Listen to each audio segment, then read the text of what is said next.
Bom, dando continuidade aqui à montagem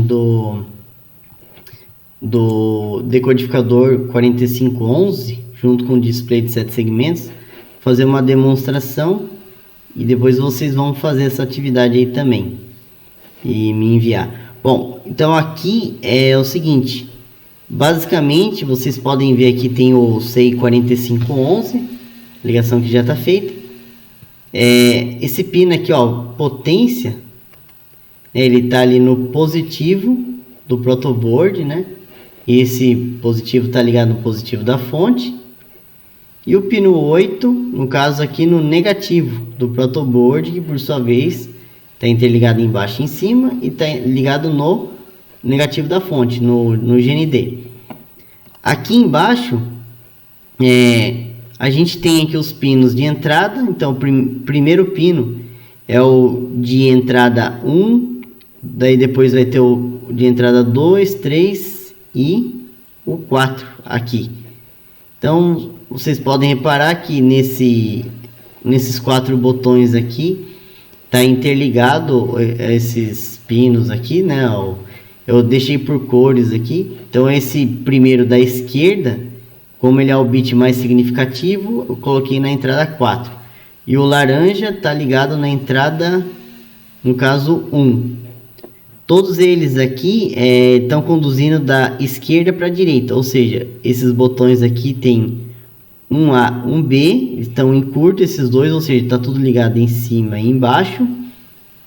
E quando pressiona ali o botão, chega aos 5 volts e vem da esquerda para a direita. E da direita ele vai passar pelo fio para chegar lá na entrada 4 nesse caso. Só que repare também que tem um resistor de pull down, resistor de 10 kΩ, né? Clicando ali mostra 10 kΩ. E ele está ligado aqui no negativo. Todos esses resistores aqui estão ligados no negativo, ou seja, quando o botão está solto ele força a ter lá o nível lógico 0. Então basicamente todos estão seguindo a mesma estrutura de ligação. Além disso, tem os pinos lá, o 3, 4 e 5. É o lamp test, que é o pino 3, né? O teste de lâmpada. Quando ele está em 0, ele ativa todos os LEDs ali.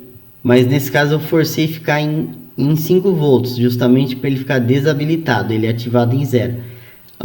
O limpando, que era o blinking lá do Proteus, também está desativado, ou seja, ele está em 5 volts, desativado.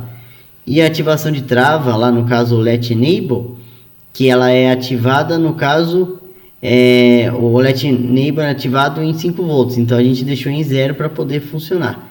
Então toda essa parte de baixo aqui do 4511 são as entradas, né, os sinais aqui de entrada que a gente vai colocar. E agora do lado de cima aqui, conforme tem as letras, né, E, D, C, a gente tem que ligar de acordo com o nosso display. Lembrando, né, que o display aqui é o A, B, C, D, E, F, G. E os pinos aqui estão todos indicando aqui quem é quem. O G, o F, o A, B. Aqui é o ponto que a gente não está usando. O C e tudo mais. No meio do display tem o comum.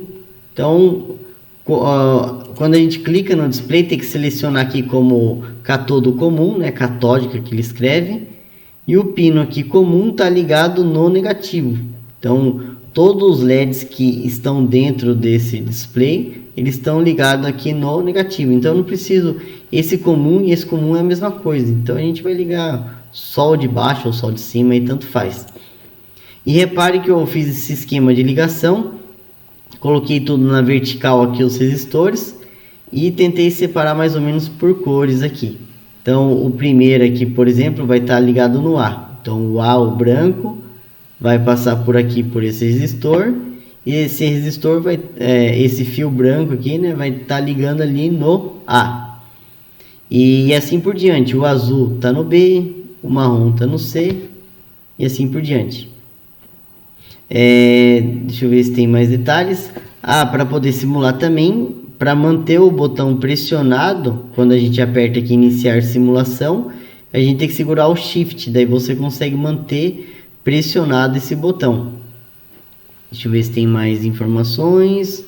Bom, é basicamente isso mesmo, tá ligado a entrada e saída. O Tinkercad, ele é interessante por causa que ele é um laboratório de eletrônica virtual, então ele funciona basicamente como acontece na prática. Então eu coloquei iniciar simulação, se eu pressionar esse primeiro, aparece o número 1, o primeiro que eu falo aqui é esse daqui, do lado direito, é o bit menos significativo, e esse outro botão aqui é o mais significativo. Se eu pressionar, aparece o número 1, se eu quiser apertar o 2, eu vou para esse outro, aperto. Se eu quero o número 3, eu tenho que pressionar os dois primeiros ali, da direita para a esquerda. Então aqui vou segurar o Shift, 1, mais 2 dá 3. Soltar eles. Pressionei esse daqui, o terceiro, 4. Pressionei o terceiro e o primeiro, dá o número 5. Soltei o primeiro, pressionei o segundo agora, estava com 4 com mais 2, 6. Pressionar os 3 primeiros, 7. Pressionar somente o quarto ali. Então aqui deve estar, deixa eu ver. Pressionei o primeiro, aqui dá 8. O primeiro, o quarto e o primeiro, 9. E agora se eu tentar qualquer outro número, ele vai apagar o 10, o 11, o 12 até o 15. Todos eles ele vai apagar. Então o legal do Tinkercad é que a gente consegue simular mais próximo aí do real.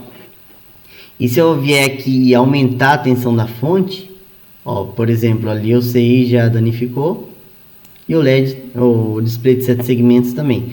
Se passar aqui o mouse, no caso ali o limite para o LED é de 20 mA e está passando aí 23,5 mA. Porque esses resistores aqui, eles são de 330 ohms.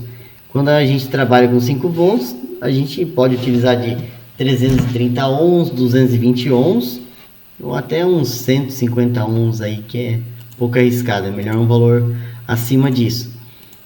470 ohms também é comum. Então aqui eles estão limitando a corrente. Só que como a gente aumentou a tensão, praticamente dobrou ela, a corrente dobrou e passou aqui do limite, por isso que ele veio a danificar. Então ele mostra tudo aqui. Aqui, por exemplo, né, ele fala que a corrente no pino é de 33,4 mA, enquanto o máximo é de 25. Então ele mostra aqui todo o funcionamento. Vou voltar aqui para 5 volts. Ele fica aí ao normal. E esses resistores aqui são valores, acho que eu já falei, mas são valores aqui de 10K. São resistores de pull down. Então eles estão ligados no negativo e eles estão forçando sempre as entradas de 1 a 4 ficar em 0, enquanto a chave não está pressionada. E quando está pressionada, vai para 1. Então a proposta é basicamente montar esse circuito e tá enviando lá no Moodle. Até mais.